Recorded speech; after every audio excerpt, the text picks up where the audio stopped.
In this lecture, we will move on to the equilibrium of forces, resultant and equilibrant conditions of equilibrium, principles of equilibrium, Lami's theorem and its application, stable, unstable, and neutral equilibrium.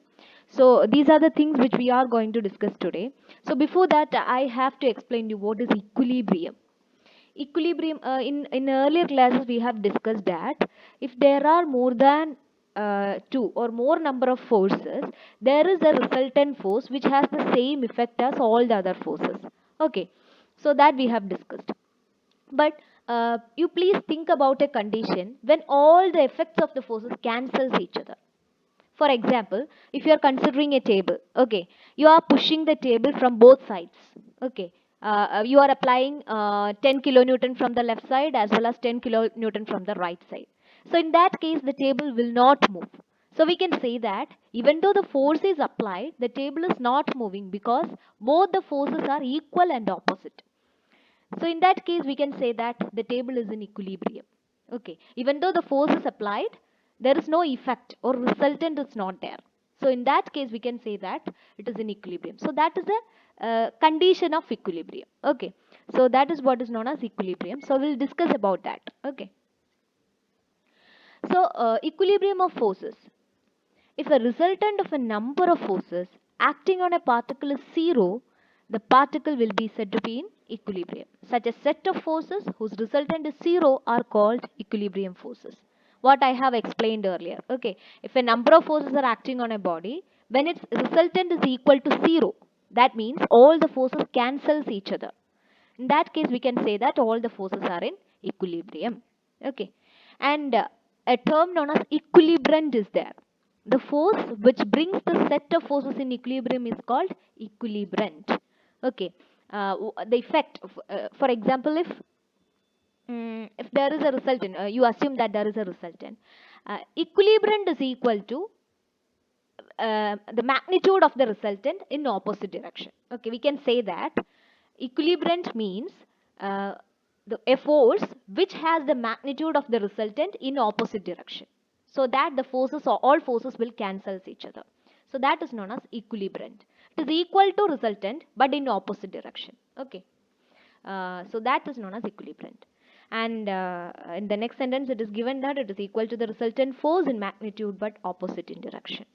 So this is about equilibrium of forces. Now we will move on to the principles of equilibrium. So there are many principles. Okay, according to the number of forces, the principles will increase. For example, 2-force principle is there, 3-force principle is there, 4-force is there, 5-force is there, 6-force is there. How many number of forces we can assume, that much principles are there. But we will discuss only 3. Okay. First one is 2-force principle. So I'm just asking you that I have to what is that clear. I have to make clear a point that if there is only one force acting on a body cannot be in equilibrium. Okay, because there is one force, there is no other force to cancel it. So we cannot consider the case of one force. Okay, so the equilibrium starts from two forces. When a body is acted upon by two forces, then equilibrium starts. So first one is 2-force principle. As per this principle, if a body in equilibrium is acted upon by two forces, then they must be equal, opposite and collinear. Yes, exactly. What example I have first talked to you.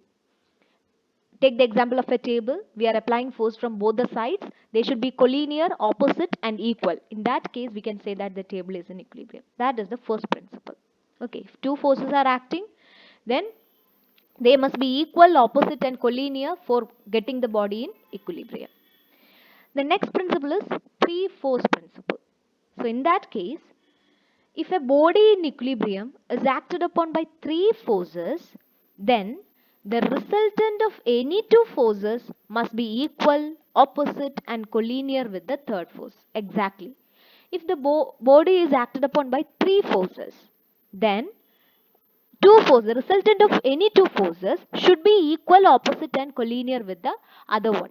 Then only all the forces will cancel each other. That is the 3-force principle. Now by hearing these two explanation itself, you can get the explanation of 4-force principle. It will be very clear to you. As per this principle, if a body in equilibrium is acted upon by 4 forces, then the resultant of any 2 forces must be equal, opposite and collinear with the resultant of other 2 forces. Then only all the forces will cancel each other. So these are the principles of equilibrium. So for 5 forces also we can say one principle. The resultant of any 3 forces should be equal, opposite and collinear with the resultant of other 2 forces. So like that we can say. So these are known as the principles of equilibrium. Now, how to find the equilibrium of coplanar forces? We are mainly discussing about coplanar forces. Forces which are acting or acted upon a single plane is known as coplanar forces. So, we are discussing mainly about that forces. There are two methods, analytical as well as graphical methods for finding the equilibrium of forces. We'll first discuss about the analytical method. In the analytical method, there is a principle known as Lami's theorem. Okay, there is a theorem. Lami's theorem is followed for finding the resultant of finding the equilibrium of a force. Okay, so Lami's theorem states that if three coplanar forces acting at a point be in equilibrium, then each force is proportional to the sine of the angle between the other two. So this is the principle. Okay. P by sine alpha is equal to Q by sine beta is equal to R by sine gamma. This is the principle. This is the mathematical representation of Lami's theorem. So what Lami's theorem says is that if three forces are acted upon a body when they are in equilibrium, so these are the three forces P, Q and R. When they are in equilibrium, each of these forces will be proportional to the sine of angle between the other two forces. For example, P is proportional to the sine of alpha, Q is proportional to the sine of beta and R is proportional to the sine of gamma. So that can be represented mathematically by using this equation. So this is Lami's theorem. So by using this principle, we can state that the coplanar forces are in equilibrium. Now, how to prove this Lami's theorem? This is a simple proof for this Lami's theorem. So, it is a very simple proof. It uses only the trigonometrical calculations in mathematics. So here there are three forces P, Q and R. Alpha, beta and gamma are the angles between these forces. P and Q have gamma angle between them. R and Q have alpha angle between them. R and P have beta angle between them. Okay. So we are considering the three coplanar forces P, Q and R acting at point O. So it is acted at a point O. Let the opposite angles to the three forces be alpha, beta and gamma as shown in the figure. Now what we are doing is we are drawing a parallelogram. So this is not take it as a rectangle. It is any parallelogram. Okay, it may not be a rectangle for sure. Okay, so we are completing this parallelogram. Okay, we are completing this parallelogram. So when we are completing this parallelogram, we can say that the resultant of these two forces will be the diagonal of this parallelogram. So that is known as parallelogram law of forces. We have already discussed about that. So the resultant of P and Q will be the diagonal of the parallelogram. That we have already discussed in our first classes. Now, um, we are considering that parallelogram OACB. We are considering the parallelogram OACB. Okay. Since these forces are in equilibrium, therefore the resultant of the force P and Q must be in line with OD and equal to R but in opposite direction. So, the condition of equilibrium is when there are three forces, the resultant of these two forces should be equal and opposite and collinear to the other one.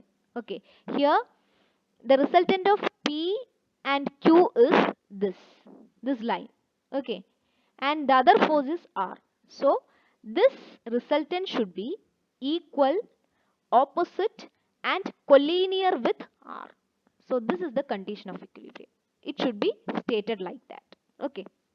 So we have already assumed that these three forces are in equilibrium. Now you consider the geometry of this figure. Here BC is equal to P. Yes, BC. BC is the another side of a parallelogram. It is equal to P because it is opposite side of this AO. Okay. And AC is equal to Q. It is opposite to OB. So it is equal to Q. Okay.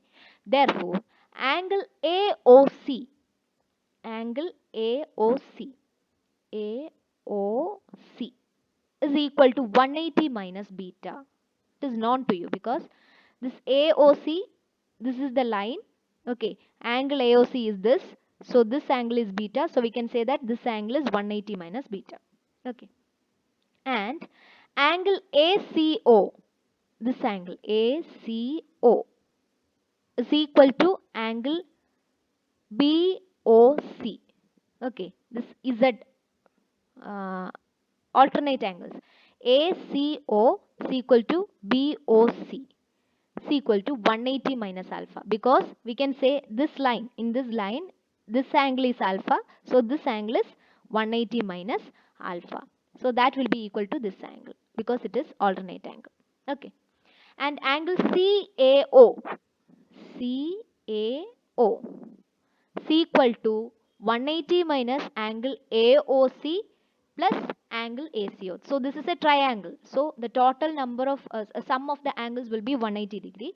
So angle CAO will be equal to 180 minus the other two angles, sum of other two angles.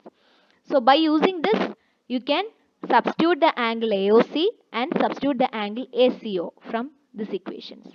AOC is here, ACO is here. So we have substituted this in these two equations. And finally, you will get it as alpha plus beta minus 180 degrees equal to angle CAO. So this is the thing you get from this figure. Angle CAO is equal to alpha plus beta minus 180 degree. That you will get. Okay. Now, but in this case, this is a, what is that, a circular thing. Okay, so the angle alpha plus beta plus gamma should be equal to 360 degree. Okay, so it is 360 degree. And in this equation we are doing some changes. We are subtracting 180 degree from both the sides of this equation. Okay, so what we are doing is alpha plus beta minus 180 degree plus gamma is equal to 360 minus 180. So we have subtracted 180 degree from both the sides. Okay, here we have just inserted this 180 degree here. That is just for easy purpose we are doing that. Now, so there is no change for this equation, right? When we are doing the same thing on both sides, no change for the equation. Now in this side, you can say that alpha plus beta minus 180 degree, that we have already found out here. Alpha plus beta minus 180 degree is equal to angle CAO. So angle CAO, we can substitute this as angle CAO plus gamma is equal to 360 minus 180 is 180 degree. Implies angle CAO is equal to 180 minus gamma. So you got this also. So now you have got all the angles of this triangle. Okay, all the angles of this triangle you got. Now we are taking sine of all the angles. We are taking sine of all the angles, and we can derive the equation like this. OA is equal to OA by sine angle ACO is equal to AC by sine angle AOC is equal to OC by sine angle CAO. So this you all know that sine angle ACO, sine of angle ACO is equal to opposite side by hypotenuse. Opposite side by hypotenuse. By using that theorem, we can get this equation. So this all these things you can derive each by using that sine component, by taking that sine component. So from this you will get OA by sine angle ACO. Angle ACO you have already found out it as 180 minus alpha. Earlier you have found out. Angle AOC is equal to 180 minus beta. You have already found out. Angle CAO is equal to 180 minus gamma. You have found out. So you can reduce it as OA is equal to P.